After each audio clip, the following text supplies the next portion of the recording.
हमारे तो आपकी ये जिग-जैग बनाने, ये चेने पहनना, ये बॉडी बनाना, नथिंग विल, कोई काम नहीं आएगा।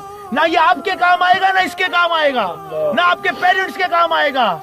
काम वो करें जो मरने के बाद आपके काम आए। कुछ काम नहीं आएगा। आपकी दोस्तियां, आपकी बॉडी बिल्डिंग, 4-4, 5-5 घंटे के जिम जाना, फिर बातें करना, मैं ये करता हूं। When the angel of death come, you are nothing. You are nothing and believe me, you will be nothing. क्योंकि तुमसे ज्यादा पावरफुल लोग दुनिया में आए थे। If that was avoidable with the wealth, then Qarun would have never died.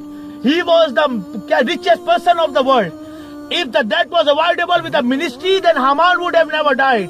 If that was avoidable with the power, then Rustum or Sarab was the powerful person of their time. They would have never died.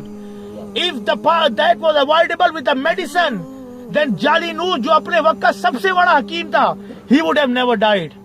Death will come and they will take you straight away. आपको एक second की मोहलत नहीं मिलेगी।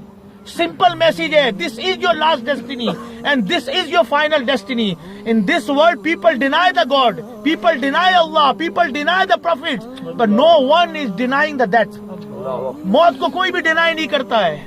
और आप ये समझ के बैठे ना नमाज पढ़े, ना कुरान पढ़ना है और बोले मरेंगे और जन्नत में जाएंगे, ऐसा नहीं होगा। जो बोगे वही काटोगे। इसकी दोस्ती अच्छे से थी तो फायदा पहुंच रहा है। प्लीज अपनी दोस्ती अच्छों के साथ रखें। Attach with the good people, pious people who will benefit you when you die. दुनिया में तो सारे एक दूसरे के काम आ रहे होते हैं। असल फ्रेंड वो है जब आप कब्र में जाएंगे, दे विल बेनिफिट यू।